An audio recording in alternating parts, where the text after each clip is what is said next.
Hi, I'm Christy Becknell. This is my art room. Every year we have a theme. This year we have space. So I have art, get ready to rock it, which I got the idea from the music teacher, but hey.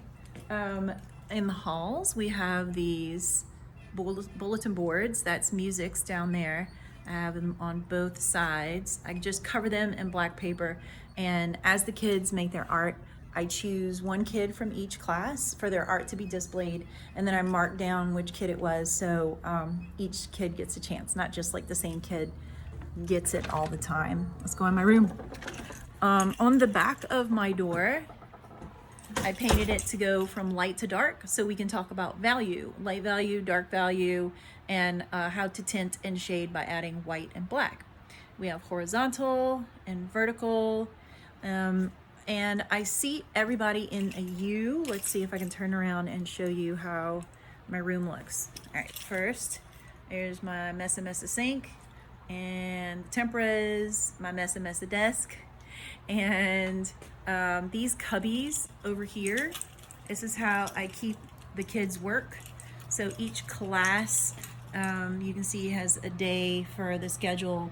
This is Tuesday, Wednesday, Thursday, and every time the kids will come in and do their work, I will have them put their work in a folder. We're gonna have our portfolios in a big folder. And I'm hoping this year to have one-day lesson plans because of COVID and everything. It may get a little hard to do 2-day lesson plans. People might be absent. So if they do something and they want to color it later on, paint it or color it, I think I'll have a day where they can just come in and color or paint. They can just open up their portfolio and see if there's something they want to finish. And let's see, I have some supplies over here, miscellaneous, and more paper and things back there. Most of my supplies are on the other side of the room in these cubbies. So let's go over there and see. So you can see how I see in a U, like that. And that way I can be in the front of the classroom, in the front of my Promethean board, and teach up here. And I like to keep things around to remind them: portrait, still life, landscape. These are things that are going to be on their student learning target tests, their SLT tests, and they need to hit those. And over here are my rules. Always be kind, respect the teacher, materials, others, and yourself, and try your best. On the board, I have our learning targets for the day. So today I learned, and then today it was class rules and talking about, all the class rules. And later on it's going to change, and it's going to be things like, color, shape, 3D versus 2D. And then here's some of our supplies. We have, somebody donates these little containers to me that I keep rubbing crayons that don't have the papers on them. And whenever I put anything on the desks, except for paint, I like to do 2 to a desk. So this desk has 2 buckets of crayons, and that way the kids aren't fighting over them. And let me show you how I do my watercolor paints. These are little condiment cups. These containers are for tempera cake containers, these white things. And then what I do is I get these condiment cups, and this is all the paint I put in them. I don't put any more than this, because all it takes is for one kid to dunk in a different color and then go into yellow and screw the yellow up royally. So I only put a little bit of paint in each one and refill it as often as I need to. To make this paint, it's really easy. You get the watercolor paint, you mix 1 part of this with 4 or 5 parts water, and I keep mine in these nice handy dandy Gatorade bottles. And I mark them because it's kind of hard to tell once they're in there what color it is. I do the same thing for the kids. Like, it's hard to tell that's purple. It looks kind of black. So yeah, I make it easy for the kids. As far as watercolor brushes, I like to use these Royal No. 8 brushes. These are really nice. And when it comes to oil pastels, I like to keep them in these dollar store trays. Now I just realized I had a sub for a year, and I just realized that they're not organized like they used to be. So I'm gonna have to go in and organize all this again. But I usually keep the warms and the cools, and then I do the blacks and whites and grays in the middle. And yeah, and then I do the same thing for chalk pastels. I have chalk pastels in the same kind of container, and those are so big I usually only do one per table of those.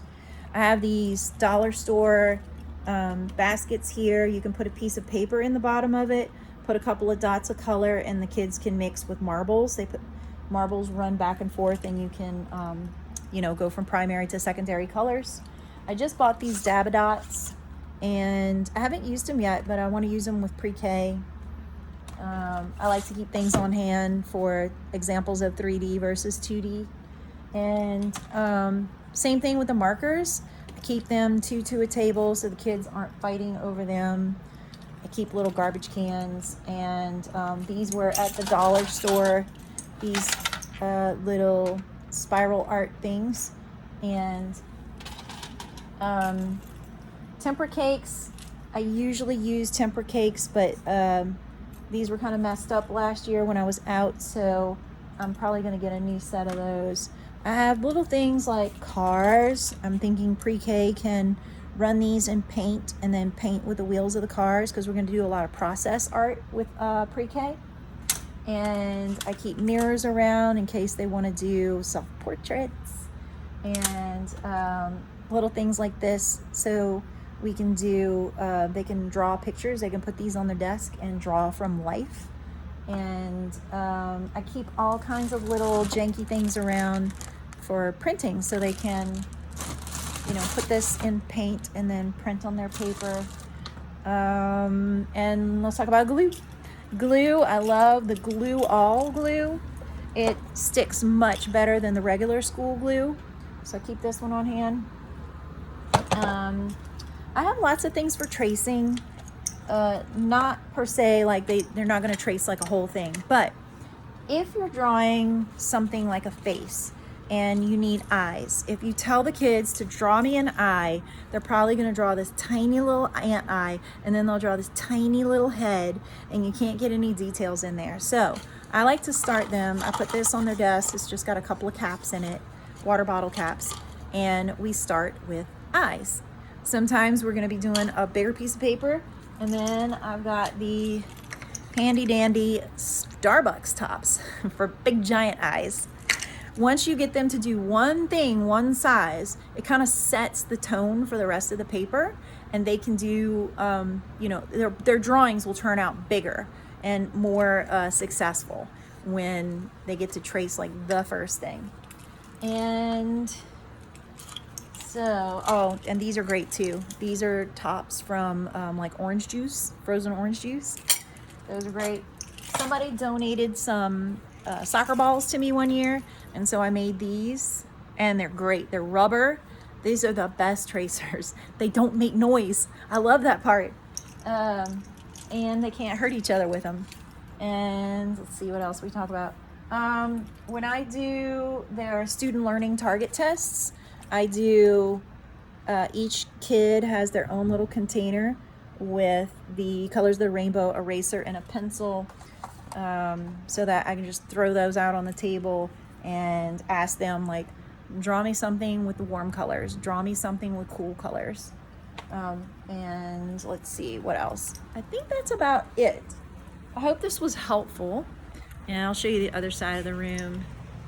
And it's where I stand up there. All right, later, bye.